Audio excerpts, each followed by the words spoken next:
Hey, this is Emily Lopez, and today I want to talk to you guys about what happens if you are a buyer purchasing a home, you're a seller selling a home, or you're a real estate agent involved in a transaction, and the negotiated sales price is higher than what the appraised value comes in at. So your appraisal value doesn't come in matching, it's lower. Every transaction, when there is a loan involved, is going to require an appraisal. And the whole point of this is a lender wants to make sure their investment is protected. If they're going to lend you tons of money, usually a couple $100,000, they want to make sure that if a buyer turns around in a couple months and stops paying their payment and they default, that the lender is able to take that property back and sell it for what they loaned on it. They want to get their money back. So everything they do is involved in protecting their interest as the lender. So if you are under contract to purchase a house at $200,000 and the appraisal comes in at $190,000, the lender is only going to lend up to the amount that the house is worth, because again, they're trying to protect their investment if they have to take that house back from you in a couple months because you stop paying. So there's a couple ways that this can be dealt with. I'm hearing of these crazy markets in California where houses are just flying off the market. There's a shortage of homes. People are scrambling to get offers in, and they're bidding way above the list price on properties. A lot of people are removing their appraisal contingency. So what they're saying is, if we bid $80,000 over list price and the appraiser comes and says, hey, you're under contract at $700,000 and this house is only worth $650,000, you're agreeing as the buyer, I will come up with the difference and I will bring that cash to closing because I want to get into this market enough. Maybe it's up and coming. It's a neighborhood that you're confident that in a couple years it's going to be even worth more and you're going to have some equity. You're saying, I've removed that contingency and I'm going to pay the difference.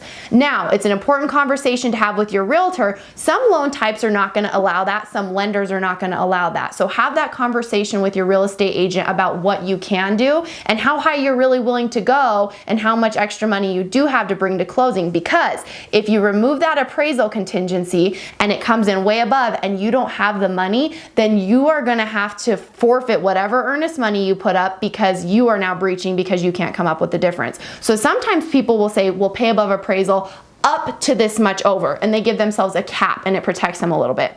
Now in my market, where there's really not a justification to pay above an appraised value, what I see agents doing is writing in a clause that says, if the appraised value is lower than the previously negotiated purchase price, then the buyer has the right to renegotiate the purchase price with the seller, or they can walk away from the transaction and have the earnest money returned to them if the seller will not renegotiate with them. So purchase price is $200, comes in at $190 in appraisal, and the buyer goes to the seller and says, hey, we can only pay $190, and the seller says, no, kick rocks. Well, then the buyer would have the opportunity to back out if they couldn't come up with the difference. Some people are negotiating, depending on the market, hey, we'll meet in the middle. So it's not seller will lower price or buyer will pay the difference. Sometimes they'll say, let's meet in the middle. The buyer will bring something, the seller will lower some from what we negotiated, and we'll meet in the middle. It kind of just depends on your market, what your market trends are, and what your market trajectory is. So this is where it's important to be working with a real estate agent that you can really trust, that has a lot of market competency to understand what is appropriate in your market.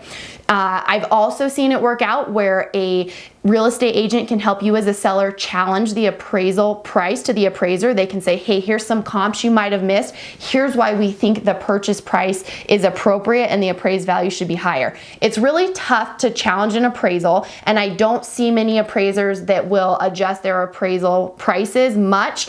So that's a tough one, but you can do it and you can try to do it and work with that appraiser if you have data and specific sold prices that support your argument. The other thing that could happen is a seller might say, fine, you think it's worth less this time as an appraiser, we're gonna void the transaction, we're gonna put it back on the market because the buyer is not willing to pay more. We're hoping that next time we will get a different appraiser who thinks the house is worth more. I've seen that happen where then a different appraiser has a different market opinion and they come in and they get a higher purchase price. I've seen it happen the other way, where a different appraiser came in and said, now I think the house is worth even less. So there's a lot of risks you can run into either way. You might think it might be in your favor, and it may not. So these are kind of some of your options, and they're important to discuss with your agent if you're in a market where you think you might want to remove that contingency, or you're in a market where I want to for sure have that contingency to protect me. It really just depends on what's going on in your market. So talk to your agent about it. If you're a new agent, make sure you understand it with your broker and what's going on in your current market. This is kind of just a baseline. I hope it was helpful for you to get just a foundation of what can happen in these types of negotiations. And I thank you for taking the time and listening, and I hope you all have a super day.